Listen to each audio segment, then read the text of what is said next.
Welcome to the Listen to Your Footsteps podcast. I'm your host, Kojo Bafun, and this podcast is an extension of my book, also called Listen to Your Footsteps, which is a collection of essays, reflections, and poetry on things like fatherhood, identity and belonging, growing up, creativity, and the lessons learned. The purpose of this podcast is to gain insight and learn from the journeys that others have taken. I explore the worlds of art, culture, design, business, creativity, and life from the perspective of Africans who are contributing to the redefinition of the continent and who we are. So my guest today is Munyaradzi Chanetsa. He's currently MD for Africa for Empire Publishing and founder of Masters of the Industry. Abbreviated what? The acronym is MOTI.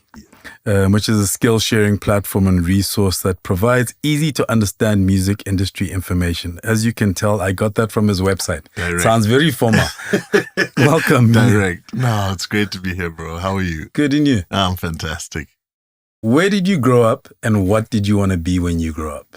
Okay, where did I grow up? So soon after being born, and this is how it's been explained to me by my parents as well. So my father was a diplomat, actually. Okay. And he was the deputy ambassador for Zimbabwe. So at the time when I was born, for some reason, my whole family was in the UK. And then my parents decided I should be born in Zim. So my mom flew down by herself, actually, and had me in Zim. And I was there for, I think she said like 3 months. And then we flew back to the UK, and UK is pretty much where I had my childhood. That's like contradicting your stereotype, right? Because normally they say, in inverted commas, that we will travel to Europe and the US to have our children and just to get papers. The green card, whichever one. But I actually often wonder, like, why? But they just felt it was the right thing.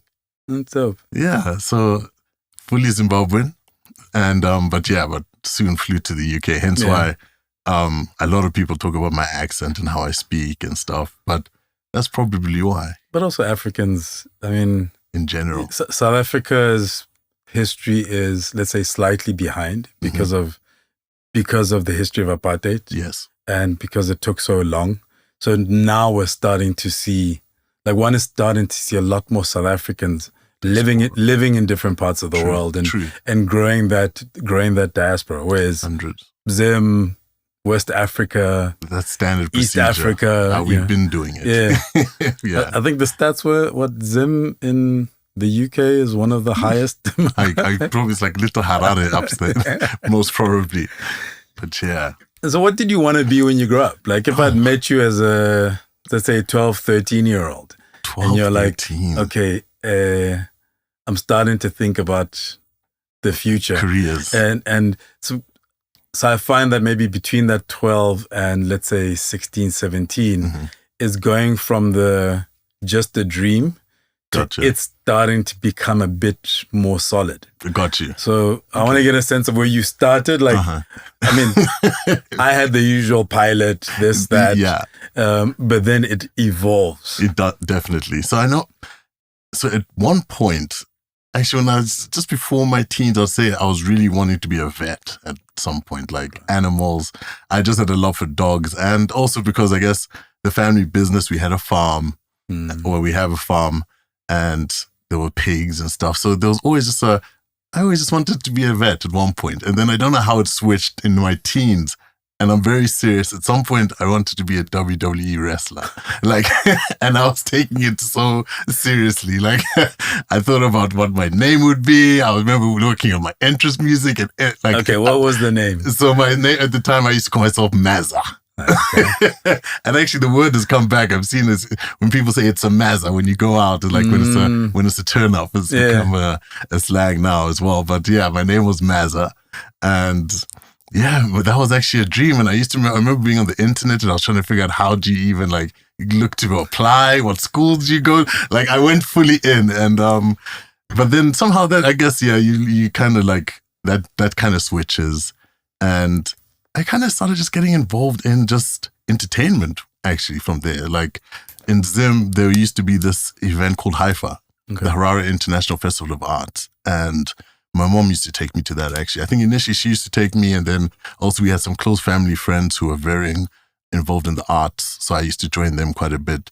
But then I started just getting involved in just like the arts sector. So during Hi-Fi, I used to volunteer all the time and being there and like I remember, I guess I became stage manager or assistant stage manager at some point where I was now running around as a 16, 17-year-old kid. And yeah, I really enjoyed that actually. I just enjoyed being around creativity. I think that's where maybe, something must have been instilled at that point. I never felt the need to, which most people have, which is kind of be at the forefront. Yeah. I was kind of okay. Like, it was cool just being in the background. Because also, I think there's so much fun that also happens just being in that space. And it's okay not being the like center of attention. Yeah. You know what I mean? I prefer that actually, if I'm being very honest with you. Well, if one looks at your career, you've consistently stayed. I know, it's quite contradictory. Although with pushing the moti and stuff, I've seen you. Yeah. I saw you went to St. John's College. Correct, yeah. So St. John's College is where I did I did first half of my high school. Okay. Then for some reason, I remember I was told I couldn't go back to St. John's. Okay. Due to bad behavior.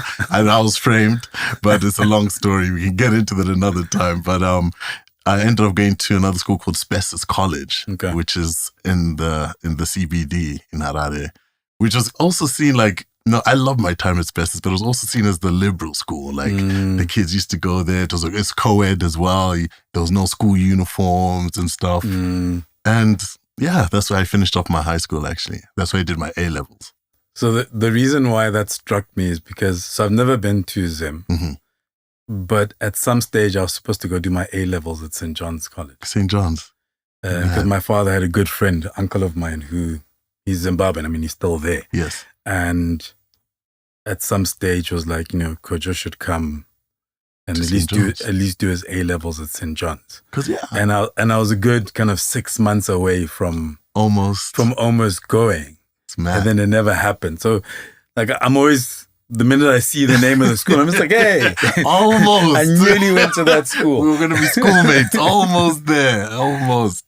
It's crazy. But actually, there's quite a few Ghanaians there's like a really big Ghanaian community in Zim, actually. Like my best friend is Ghanaian, actually. That's who I spent a lot of time with when we were at St. John's together, actually. And like I'm very close to the Ghanaian, community. they like it. It's interesting, kind of the pockets and the history of migration. Like True. My family, because my father moved to Lesotho, and then there was a stage when there was a growing community, and then they moved to what was then Ciskei and Transkei. Okay. Because there were teaching opportunities. Yes. So there's also a significant community in the Eastern Cape. Yeah. Or Ghanaians who grew up there. That's interesting. Dotted around the country and the world now. Sense, actually. Yes. But when I was in end of kind of high school and when I was in varsity, because my younger brother and sister went to school in Grahamstown. Okay. There were a lot of families down there. Like we had family friends where, my siblings would go and drop off their stuff there. Got you. Yeah, so it's quite interesting. Yeah, it is interesting. Yeah, the migration of Africans is an interesting thing. Topic on its own. Yeah, absolutely. Yeah. And so once you finish school, you're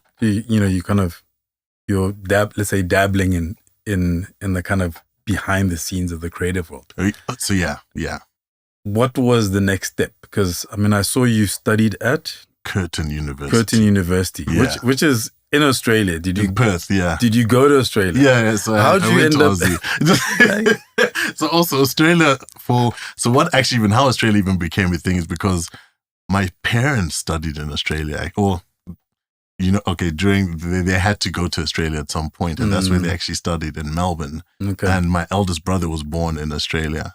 So there's always been this kind of longing to also go to Australia. So when it was university time, originally I was meant to come to Cape Town. My sister was study here in Cape Town, and that was meant to be the plan. And then I kind of threw it out to my parents, and they were like, yo, if you put your stuff together, then cool, let's figure it out. So I did all the running about, and it made it happen. And I got into Curtin University in Perth. Although I got in for accounting. And that changed after 1 year. 1 year of accounting, I called my dad. I said, yo, I'm going to fail if I continue. Why accounting? Why did you choose accounting? I think it's kind of like, and this is where also the creative kind of thing I put it on a hold. Like I wasn't really considering creative anything at this point. All I knew is I just knew I loved music, but that's as far as it went. So, I mean, it's just the tradition. You think accounting, as an African family, you want to accountants and doctors and lawyers. So I thought, let me be an accountant. Because I also did a BCom, but I dropped accounting as soon as I was allowed to, with the blessing of my father, because he knew my relationship with numbers was a little fraught. Yeah, like you can't cheat me out of money, and like the basic stuff I can do, but getting into accounting, it's deep. Yeah. So I literally had to do it for first year, and the minute I completed it in first year, I just needed that credit. Yeah. I got it and I moved on. Yep, I did the same thing. I switched to, then actually that's when I had the opportunity to change, and I had the conversation as to what should I do next. And I remember I always wanted to be in advertising, and it was only, the truth is because of Boomerang, the Eddie Murphy movie. Like I remember thinking like, yo, this is what I want to do. And now that's where I was like, no, that's where you need to be. And that's when I got a double major in marketing and advertising. And although again, it's like, I just found I wasn't really in the creative part of advertising as much as I wanted to be. Like I wasn't doing the creative stuff. I was just doing the marketing and the pitching and figuring out all those kind of things, the 3 Ps and all that stuff, which was, I'm really glad I went through that experience. And then my time finished in Australia. I tried to stay there actually. And I'm so glad it didn't actually work out as weird how life is. At the time, I was pretty distraught and angry. I remember thinking because my brother was a citizen, I thought he would be my sponsor and it'll be easy. And then there was it was just misinformation, but somehow it got mixed up and they said I couldn't do it. And I said, okay, keep your country. I don't need you. And I decided to come back home to Zim. And I thought, not much to do, but I was working with my dad actually. So we have the family business that's, we have an abattoir back home. So getting into the family business kind of, but I guess my dad had the chat. He was like, yo, maybe just check out Cape Town. Just see, like, there's not much happening here. Yes, you can do this, but I don't know, maybe you could see there wasn't that much passion. And at the time I had no real interest in my family business at the time. I'll be very honest. So I went to Cape Town. I spent maybe 3 months there, no luck, no job. I was staying with my sister at the time. She was at UC, both my sisters were at UCT. Nothing happened. I came back home and I said, let me just do this farming stuff. And he was like, no, just try again. And I went back again and tried. That's when, this time around now, that's when I decided, let me try. Oh no, because I found myself doing a lot of nothing actually. A lot of now I was spending time at UCT and people were even thinking I was a student because my sister would help me just use the computer labs and stuff. And eventually I was like, let me just try be a DJ. And that's where I was like, that's when I kind of started getting back into music again. And I had a family friend actually. So his name was Adam Metcalf. I think he's still DJing himself. He was a trance DJ called Headspace. Okay. So I was like, well, he's the most popular DJ I know. So let me rap to him about how do I get into DJing? What equipment do I need? And I remember the time, so this was like in 2008, 2007-ish. And I guess dancehall, well, I noticed in K, I was like, no, dancehall doesn't seem to be. I was like, dancehall and Afrobeat, I see a gap. So I was like, maybe I'm going to be a DJ playing that stuff. And again, I got into whole thinking about a brand name, what my DJ name would be. I got into all of that stuff. And fortunately, so I went to his crib. We're chilling, we're catching up, we're talking. He's showing me instruments. I'm asking questions. And then his sister pulls up. She's like, yo, yeah, Munya, you just greeted each other. It's been a while kind of thing. She's like, what are you doing? I said, I'm looking for a job, but I'm going to try DJing. She asked me, what am I doing? I told her I studied marketing, advertising. And then she was like, oh, at my husband's place, there's a job opening. I said, okay, let's try it out. So she called her husband and basically pretty much there and then he was like, yeah, he called his boss at the time, called back. He was like, yo, if Munya's interested, there's an opening. He can go have an interview. And this was at now Putumayo World Music. And Putumayo, which is, they did these beautiful compilations, basically, these compilation albums. I wanted to ask you about that because So when I realized that you were there, I suspect we might have met briefly around that time when they were getting popular, because I have a couple at home. Yeah. And I remember being fascinated by, it's like, the artwork. And it felt so random. Right? I mean, I still have a collection of CDs sitting in boxes, and I was a collector. But I remember getting them, and it's like the cardboard and the design. Correct. And I remember being somewhere and having a conversation with the people involved in it, because I was like, how, this is fascinating. How did you get into that? How did you decide? I mean, very possible. This is before, this is the time before people were looking at African music, or what they still call world music. There we go. Exactly. This is exactly that time. So it's very possible that so I got the job as a my title was marketing and promotions manager, but the truth is, my job would be, as the CDs came through, I would have to call every single media agency, every single media house, envelope CDs inside, seal them up, mark and see who I've sent an email to. And I would be not emails, sorry, I was sending physical copies to everyone. And we did do some launches as well. So I was when the time was right, I did get opportunities to put some events together. So we did do some actual launches of the compilations. But I really dug it. I liked what they did. It was a dope concept. Absolutely. Whatever happened to it? So I think, from my understanding, the founder, he was a man, his name was Dan Storper. From my understanding at the time, I think he didn't want to transition to digital. And that's when this kind of phase we were in back then. And I think that, from my understanding, he believed the strength of the physical and the artwork would carry this through. But I don't think it did. Yeah.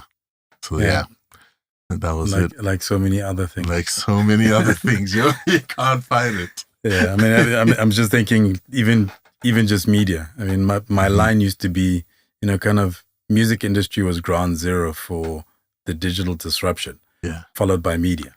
Straight. Especially things like magazine. True. And newspaper. And having been in magazine and kind of just watching it, having been there as the transition was happening. Yeah.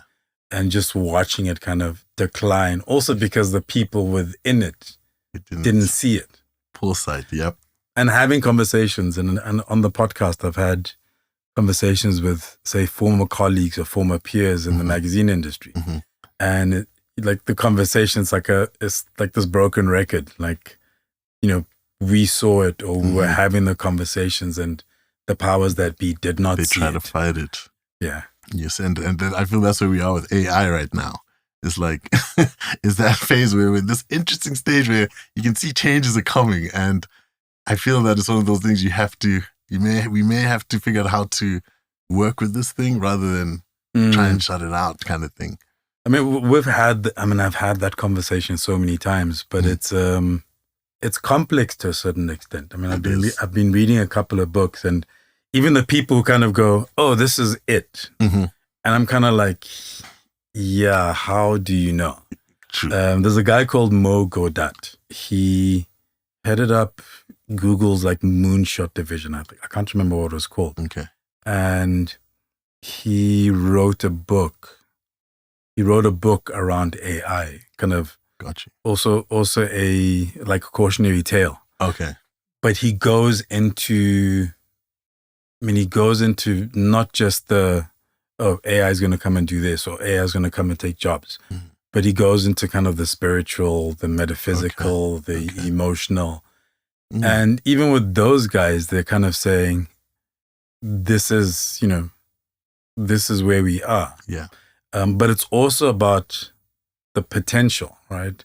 And what we do today that will mold what it becomes. Truth. We can't control it. Truth. So I think the summary of what he was talking about was literally how we live as human beings and how we treat each other will determine how AI evolves and develops. So if they're drawing from what's happening in the world now, what's happening in the world now, and they're being kind of to a certain extent controlled by those who are pushing an agenda.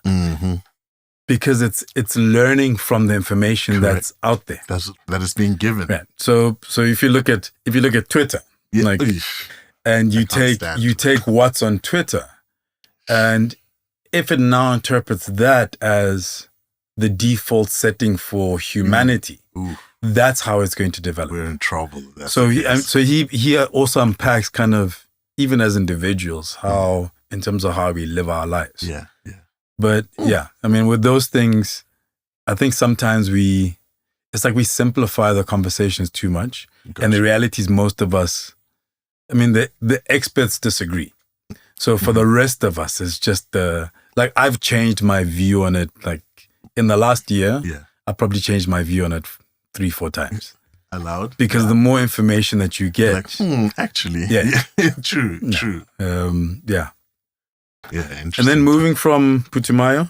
So I was at Putumayo because that kind of gave you an in to starting to understand where possible spaces for you are. So at that time, I'll be honest, I kind of was still going with the flow, to be real. So at the time, and I was really fortunate to have a great mentor and boss at the time, Cassandra Goyent. So she was like general manager of Tough Gong at some point. She was lady from New York. She was hard, but she's one of those teachers, which a necessary teacher. Yeah. And I had great times with Cassandra, actually, and she taught me a lot. And at some point, she gave me the heads up that Putumayo wasn't planning on expanding across the continent any longer. They just said, you know what, you just maintain the I guess the distribution points you've created, and that's it. So she was like, you know what, if I'm just maintaining, if I'm not growing, then I don't need to be on the continent. Yeah. I'd rather go home. Which, so that ended up happening. And then soon after that, then I got a call and she shared that, they're most likely going to be shutting down. But then she mentioned, and I had met Antos Stella by this time now. And she was a friend of Cassandra's. And Antos, then when Cassandra's like, yo, are you interested in digital distribution? And I was like, I don't really know much, but you know what? I'll just go where music takes me. So she's like, if you're open to moving to Johannesburg, there might be a position there. They're looking for a marketing person. And it's for a digital company called Content Connect Africa.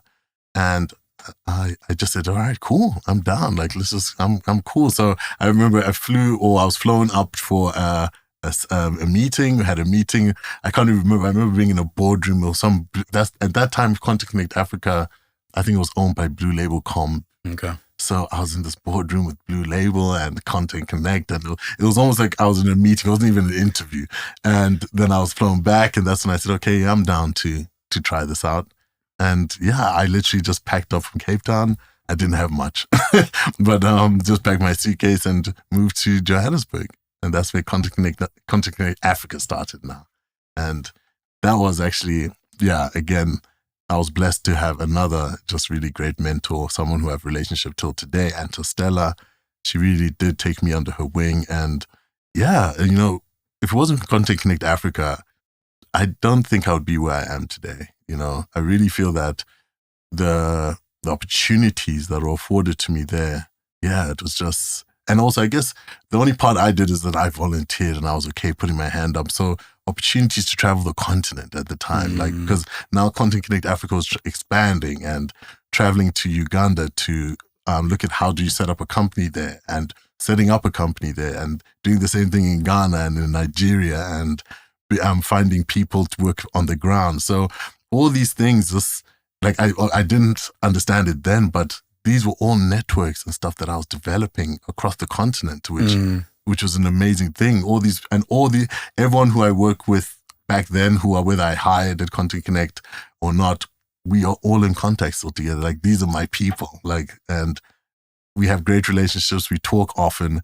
And I was just like, I never knew that this is what it was going to lead to, but just putting up my hand really and just saying, they do say, what? To paraphrase, but it's like, one, it's about being ready for the opportunities when they come. Truth. And sometimes kind of success, but opportunities come disguised as hard work. Absolutely.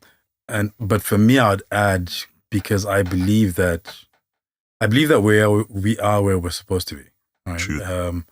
And something that you said, it's like you just went with the flow. You just went where the music took you. Truth. And often in life, when we do that, that's when the things happen. It's when we are trying to force it.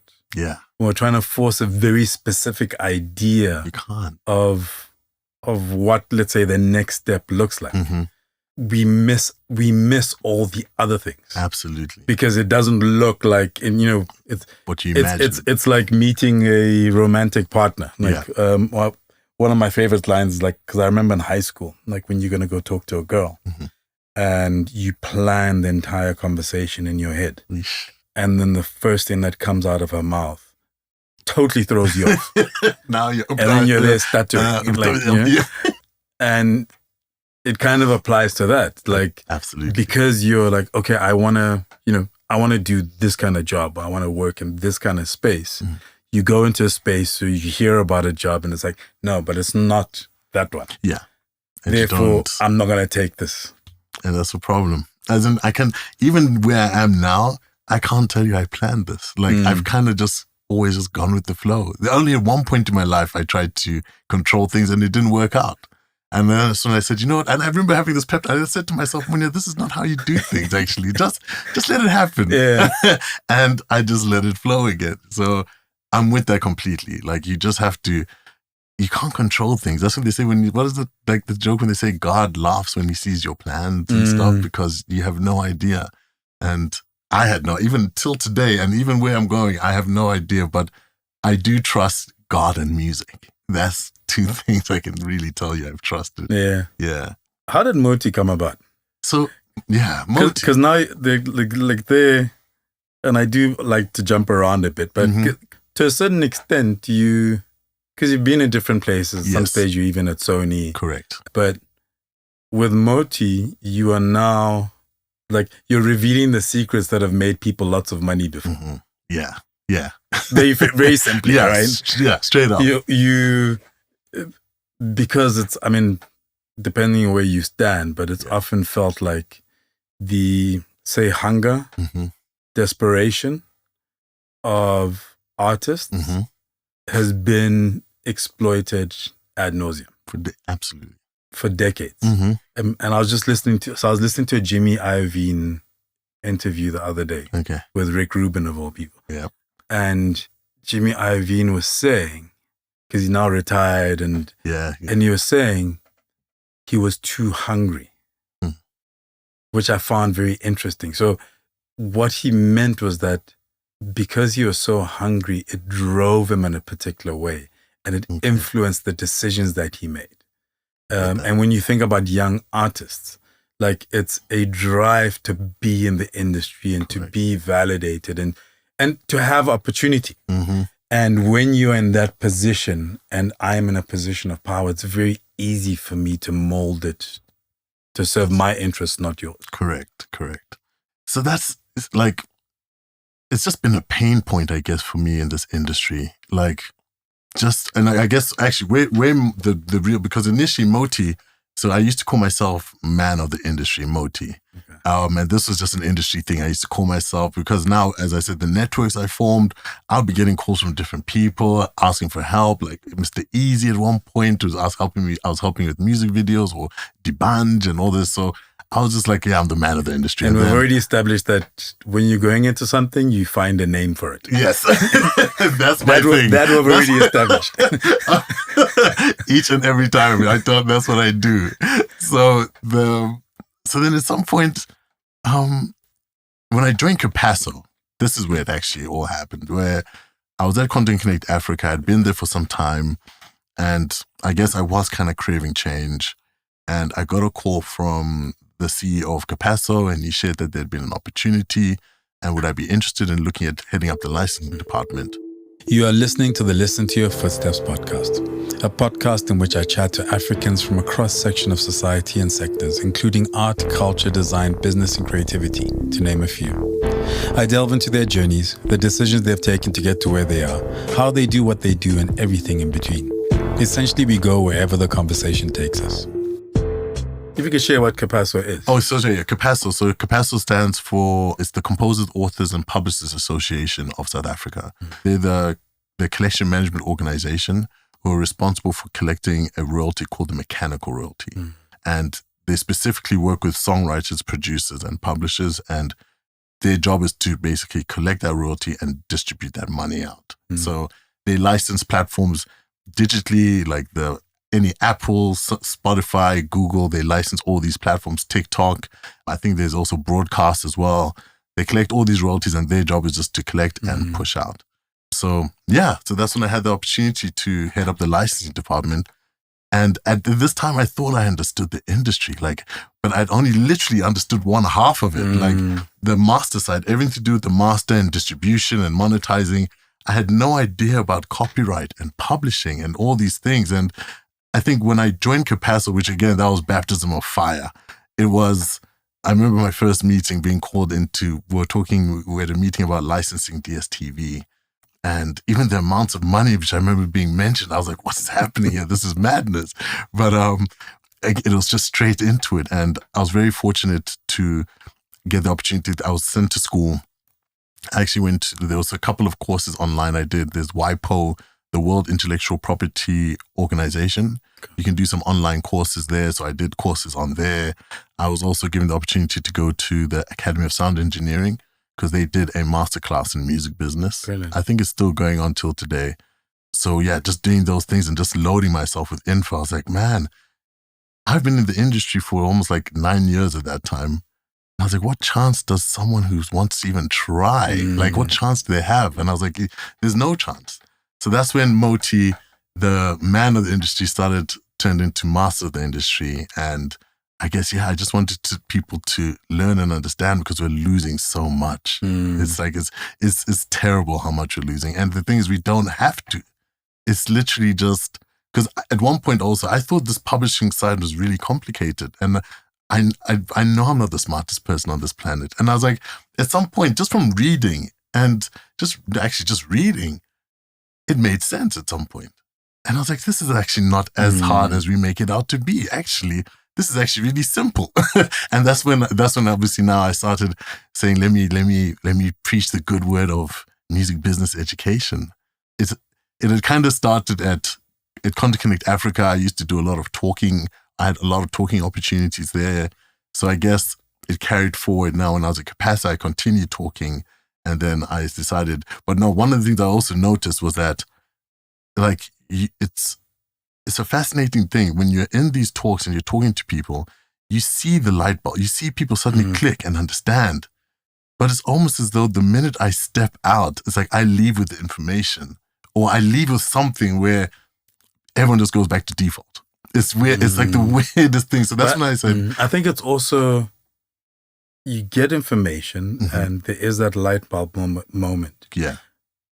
But the information that you don't get is how to go from this point to the next point. Got you. For yourself personally. And I say that because I read a lot of stuff. Yeah. And there's enough stuff that I've read or been exposed to where it makes perfect sense. Yeah. But I don't have the mechanics to now actually implement it in my life. Got you. And that's where the disconnect is. So you'll find I'm aware. Yeah. And they continue to be aware. But when they get home, it's like, I get all of that. Where but do I start? How do I get out of, I'm in this, I'm stuck in this. Yeah, true. And sometimes, I need somebody to hold my hand and kind of go, listen, dude, this is the next step. This is the next step. This is the next step. Absolutely. And you're absolutely right. And that's the feedback I actually started getting. Because I thought, then when I said, let me do a website. That's when I said, let me create a website. Moti Africa, because I remember thinking this is Solutions Africa by Africans. So motiafrica.com. That's what I wanted. And it was available, got that. And I started uploading the videos. But yeah, you're very correct in the sense that now the feedback I got was that everyone was saying that they felt it was very much like a lecture. It's very lecture. It's not, they wanted practical step by step. This is what you do. You go to www. and that's what they wanted. And actually, that's what actually then informed how I did the next series of content, which I've been releasing now, which is called Moti Verified. And where I actually said, let me take school kids. And I took from African Leadership Academy. Yeah. That we worked together, and I had 9 kids, all interested in the music industry, all doing different things. And one was a musician, but he almost had his own team already. And I took the 9 kids and took them step by step, just showing them what are the things that you have to do, from when you make a song to the CMOs, how to register, to then branding, the importance of legal, what kind of contracts you need to be looking at, to branding. So that's the first part that I put together. And I did it now more step by step, as you said, and I'm hoping to get more. I'll see the results. I only started at the beginning of October. Okay. So I'll see the results and see whether people engage more with this kind of content rather than me just in front of the camera talking. What does success look like for you with Moti? Success for Moti? So that's a good question. Success for Moti. So good question. Let me, I can imagine, so ideally, I can imagine at some point in time, success for Moti is, there is the workshop element where I would love to have more regular physical. And actually, that's one of the things I've learned now. I really want to take Moti from digital to physical. And in my mind, I want to make it very experiential. I want to make it something special. So having Moti music business workshops that happen quite regularly in the year, which can accumulate to a big Moti music business, like a Midem, but in Africa. I'd love to, where people actually come through and it's a whole networking thing. And then what does that look like as well? So ideally, I've always wanted Moti to be a movement. So I know naturally a lot of people call me Moti and they'll be like, hey, Moti and that stuff. But I always wanted anyone who found value in the content to own that, to want to become a Moti themselves. So they start wanting to be Moti. So if this army of Motis end up formulating my mind, it would be a situation where we start developing this layer of business-minded people in our industry. I think that's one of the biggest things. And what I learned from traveling, why Nigeria have super mega global stars is because, a lot of their managers, you find out they're educated. These are educated individuals. They've got LLBs, they've got law degrees.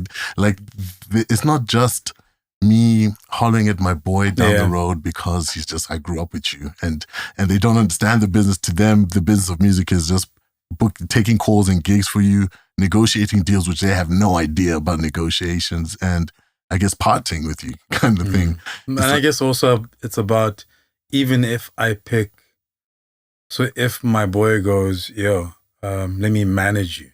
Yeah. It's seeing the level of commitment. Correct. In managing me. Correct. And being able to access spaces like Moti to, so if it's my boy, but then I check and he's online, he's learning. He didn't know. Yeah.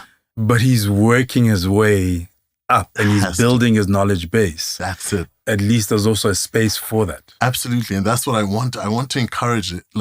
So as you're growing as an artist, because it's also at some point I was like, maybe it's too much on the creative. We put too much on the creative you're the creative. You have to understand business and so that's why I started encouraging having, you have to grow with someone else, as you said, someone who's just taking in the knowledge, who's understanding, who's consuming this content, who's on the Moti website and understands, who's helping you register your stuff properly and helping you negotiate deals with proper guidance and stuff. You have to almost grow with someone else. And I think that would be a dream to me, having that solid layer, whether they're called Motis, and now we have we've now got educated people in the system where they understand the importance of having unions. There's still I don't think there's authors, there's no composers union and stuff. There's no authors union. All these things where these are spaces and it allows gaps. Every year, the collection management organizations host AGMs. But, it's, for me, every time I've gone, it's dismal. The turnout is dismal. Always, it's one or two. Well, no, it's a handful of people that end up. But this is your money as a creative. These guys are presenting to you the money, what could have been done better? Are there suggestions? We need to be more solution oriented as well. We can't just sit and expect Sam and Capasso and all these other CMOs to find solutions for us, And that's what I mean, that business minded person. We need that layer where people are business minded and there's unions and we have notifications properly happening and negotiations, and we have more legal. I think entertainment legal is a big space in that space as well. Like, it's always been like there's a handful of the names that rotate. Like, we need more like entertainment lawyers that understand it. And, you know, I think that would be a great thing for me. I think one day I'd love to be an old man at a Moti event, which is a part workshop, part performance based. And I'm just sitting at the back with my family and just enjoying the show, just watching some potential creatives that understand now. And that's the kind of thing I'd be very happy at some point in my time like that. But yeah, we'll get there. So Moti is to a certain extent let's say your charity work for the industry. You can say that, yeah. This is the way I'm giving back to What's your day job? What do I do my 9 to 5? How'd you put petrol in the car? At Empire. So currently, I am the managing director of Empire Publishing, which has been an honor, and it's been really great working there. You know, Empire is it really is one of the few independents left, in the sense that they don't have any, like, they go direct with anything they do. So on the publishing side, we don't have any sub-publishing deals. Like, we go directly to do what we need to do. And I love that. And they've also given me the leeway to still work with Moti. You know, at other places where I've worked, they felt threatened by Moti. Whereas here, at Empire, they encourage it. They've encouraged it. They support it.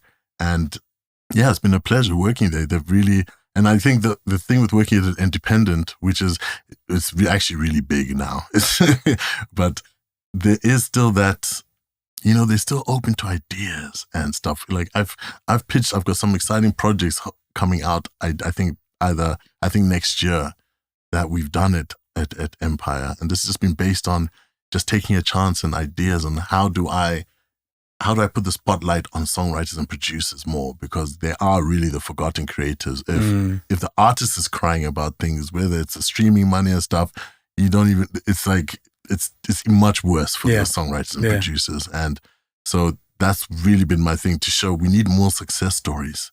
We need to show how a successful songwriter and producer can look if things are done properly. We need to really invest in that, actually, because I don't think. What does that entail? I mean, I asked this kind of partially for selfish reasons, because my son makes music. Yes. And like, he engineers on the phone, which I still can't get my head around. Everything is on the phone now, yeah. But also, like, I look at him and his friends and this generation. I mean, he'd play me stuff of, you know, classmates and peers on like SoundCloud and stuff. Yeah. And there's an entire universe there. And I've had conversations with him around, you know, he'll sell a beat. So somebody will WhatsApp him, go, how much for a beat? He'll give a figure. Yeah. Then, you know, go get an e-wallet. And I have some understanding, but I'm like, look, dude, you need to, you know, there's all this other stuff you need to think about. Absolutely. But at the same time, he's not... You know, I don't know whether that's what he's going to pursue, or if he's just doing it because he enjoys doing it and get some pocket money off it. Gotcha. But there are a lot of them, especially this generation.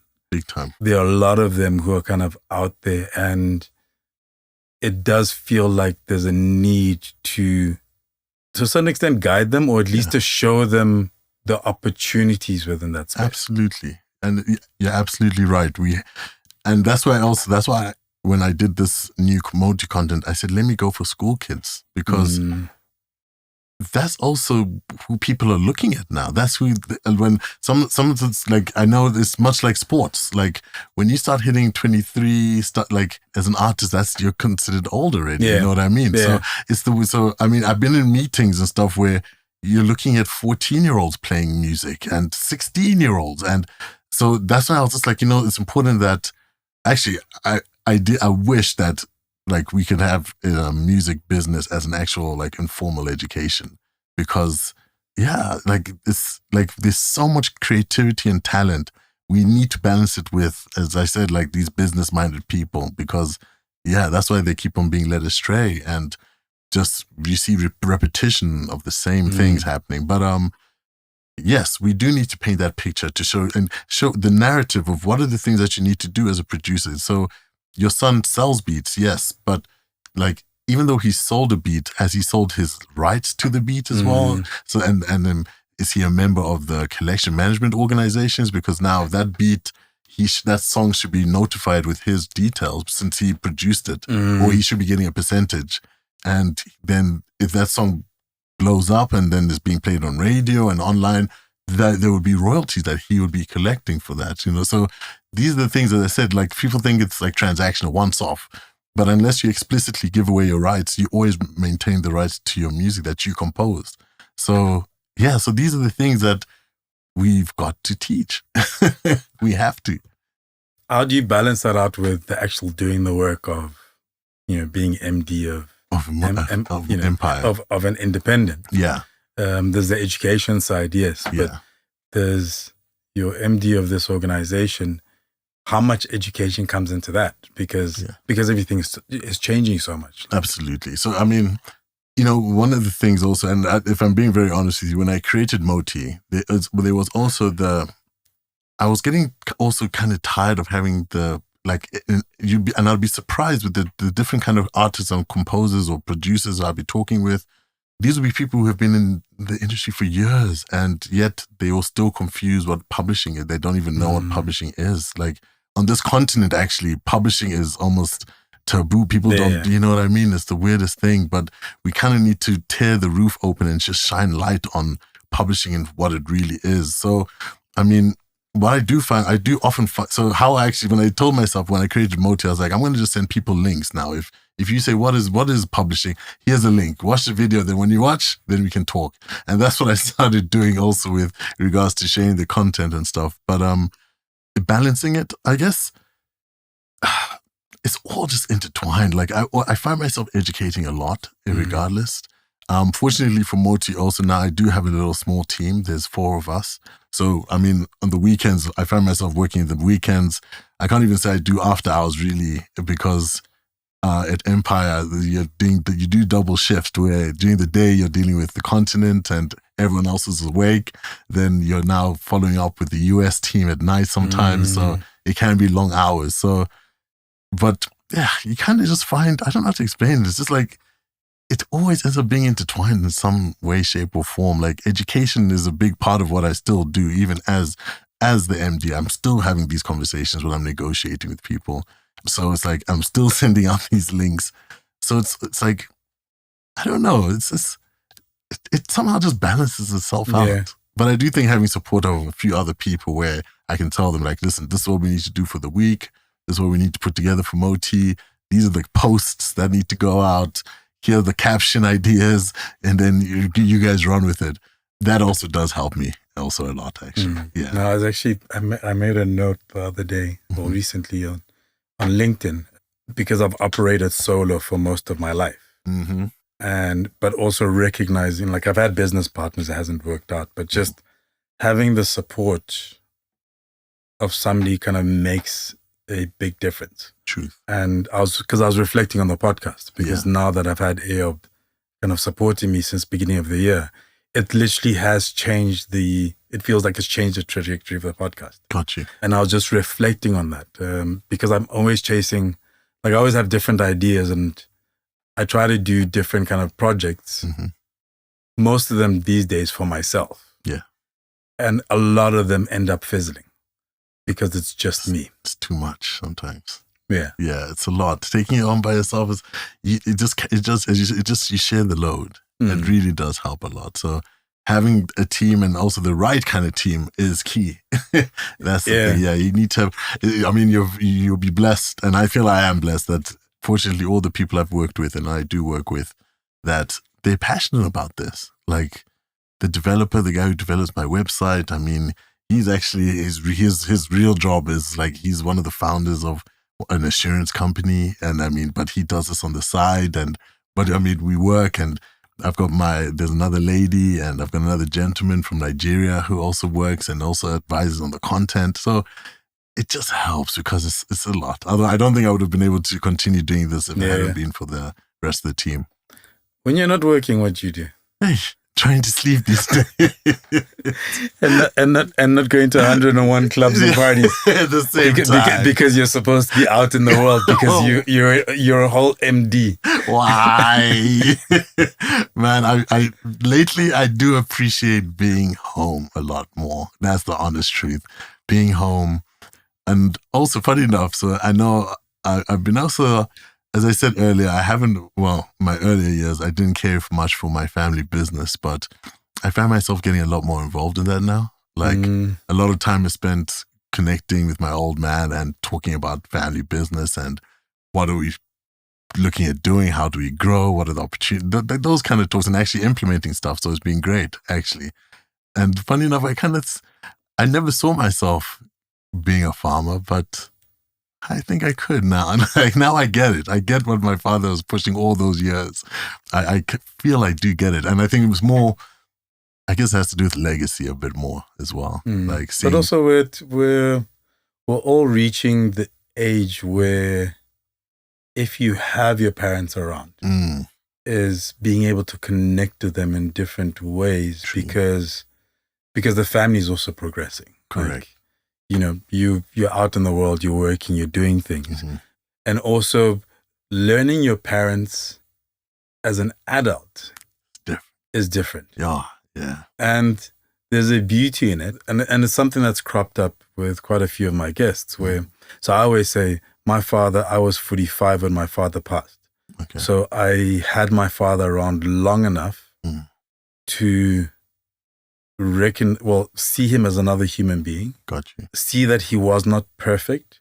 He was perfect for the parent I had or I needed. So he was flawed like we all are. Absolutely. But that was also all right. Yeah. Like it stopped, there's the phase where everything the parent says or does as they try to guide you pisses you off. True. Yeah. And then to kind of get through all of that and then also start to, from my 30s, I would say something and then realize I sounded like my father. Yeah, definitely. 15 years before. Definitely. So there is a beauty in finding that common ground. Absolutely. I mean, it's invaluable. And as you said, you do understand that they're human. Like as you get older, as you become a man, like I know, like I guess relationships change. Like you're tighter with your mom at some point, but I guess at some point, like I guess for me, from when I was like 19, 20, like I remember my relationship really changed with my dad because we started talking as men. It wasn't long. And I remember those were one of the opening words. He said, "I'm no longer talking to you as a child anymore. You're now a man."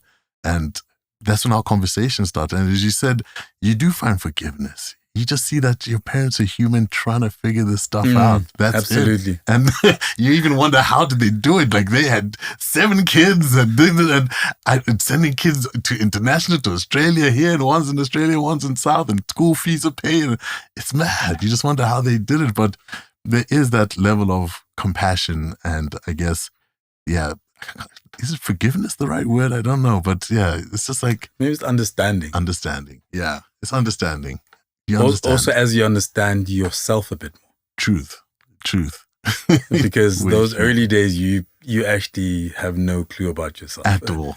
At all. You think you're invincible and just keep going. But So I'm really fortunate to still have both my parents and we engage a lot. And as I said, it's lovely having these conversations. I enjoy talking to my dad. I never thought, he's actually my friend now. That's that's the relationship. I'm like, he's a friend of mine and we talk about nonsense sometimes we talk about serious stuff and it's just a blessing. It really is. So I do appreciate that. And I guess that also has made me feel, that's why I feel that legacy is important. Like I see what my parents have built and what they've put in. There is a part of me that feels like, I need to, it's not even a need. I want to, I really want to keep this going. Because I also understand my father's vision now more. I'm just like, it'll be great if he builds this Chanetsa land, which he's always wanted. So we'll get there. But you'll find his legacy will always be you and your siblings. Amen to that. True. Like when you strip away all the stuff, everything. That was my epiphany when my father passed. I was like, he was a business person. built stuff. And but I was like, yeah, actually, like when it boils down to it, it's how I live my life and how my siblings live their life. Truth. That makes sense. That's it. Like everything else, because the reality is that, you know, we're all going to end up there, and I was reading something the other day, and it's like we'll all be forgotten at some stage. The truth. By most people. It's true. And the minute you go down a generation or two, you're like a name. Like I think about my great grandparents. True. Their names I have a family tree at home, like my mother did. Like they're just names. That's it. Yeah, there's nothing more. Yeah. But it's a real thing. As we close up, what's exciting you? Whether it's music, people, you know, who are the people that you're kind of looking at and going, I mean, you've talked about having good mentors. Yes. Who are the people that are interesting you, or, you know, that you're watching, or the musicians that are kind of exciting you, whether you're interacting with them or not? So, I find Moti gives me life still. And every year when I do Moti, and it's so weird, it's like this love-hate thing where it's managing my own expectations, actually, and figuring out how to manage them, because, you know, you have expectations. It doesn't, you know, sometimes the result doesn't turn out as you want, but you still get a result. Yeah. You know what I mean? And that's where you need to always not get too focused on what you wanted and have that. So I'm very excited about putting on a Moti workshop and trying to do a music business workshop differently than it's ever been done. You know, a lot of people are just the traditional talkers and stuff, but I really want to involve entertainment and I want it to be like church, actually. Here's an added question. Okay. If you could get one person to come and present or be part of that Moti workshop with you, who would it be? If I could get, okay. If I could get one person. Well, it could be more than one. Like, okay. But in terms of like you talked about, like you're creating this workshop. You are going to present or facilitate, etc. Got you. But you want other voices, right? As well. Is this like dead or alive kind of thing, or just anyone? Anyone. So who would I want to be a part of this? So I would love to, in terms of, I'm thinking talkers. So I want to get to the point, speakers. So people who, and the truth is, these are people within reach. So engaging with the likes of the Ghazi, who's the founder of Empire, without a doubt, he's someone I definitely is a voice I would want to be a part of what the education is, purely because of what he stands for within the music space, what he's built in the music space, how he's enabled people in the space. So Empire, which is kind of still already, and then so it's almost like there's no one specific, because it's like I just need the support of the industry now. It's almost like I want people to, like, people who understand the industry to now turn around, and I just need more Motis to take part, basically. And I need to be, and I would want there to be more of a united voice in just education and where we can take this, because I always, and I don't want to get too deep into it, but we're losing so much. I can go on and on about it. So, I mean, any supporters from, anyone music. I often engage with the likes of Slicker. He's a great person. I love engaging with Slick. As I said, within the Empire stable, the likes of Tina Davis, who's the president of Empire, and also a big, strong focus on females within the entertainment space. Also, when I did a partnership with Trace, when we were looking at the stats and the data, I think only 14% of the people who did the course were female. The remaining were males. So I know that we do need to put such a spotlight on females within the business space, and also making it safe for them as well. I think that's a major one. That's something I want to do as well with Moti, and get the likes of Tina Davis involved. Who else? There's so many names that are going in my head. I know ultimately, one person, when I say dead or alive earlier, was because I was thinking, like, when I remember on Netflix when I was watching The Black Godfather. I remember Clarence Avant. Yeah. I remember thinking, like, ultimately, that's the kind of brew I want to be like. That just has, you know, from the president to just like he was able to just move in the industry and do amazing things. And I want to see amazing things happen in this industry. We need more success stories. I often, even when I talk about one thing that always breaks my heart is Mbube, the whole Mbube thing. And I remember I tried to do something there, it didn't quite work out. You know, the fact that came from this country, this is South Africa with one of the biggest copyright infringement cases, and no one really knows. Like, for me, that's something we need to hold on to make sure that what happened to Solomon Linda and his family who've lost out due to this infringement never happens again. But it just doesn't seem to be enough focus on it. So I just want the support of the industry now. That's the only thing that can keep me going. But yeah. Oh man, thank you for your time. Brother, thank you. Appreciate you, man. Dope. The Listen to Your Footsteps podcast is produced by Zebra Culture. If you have ideas of what we can do better, people you'd like us to have a conversation with, or would just like to share a thought, you can email me on info@zebraculture.com. To check out past episodes, go to kojobuffer.com/podcasts. And if you enjoyed this episode, please share with a friend. If you'd like to get a copy of the book, Listen to Your Footsteps, check out kojobuffer.com/book. There are details on the various spaces it's available at. I'd also appreciate it if you could leave a review or comment wherever you listen to your podcasts. Finally, there's the Zebra Culture by Kojo Buffer newsletter, where on a weekly basis, I share a curated list of articles, playlists, videos, etc. that have caught my attention. Thank you for listening. I hope you enjoyed listening to the conversation as much as I enjoyed having it.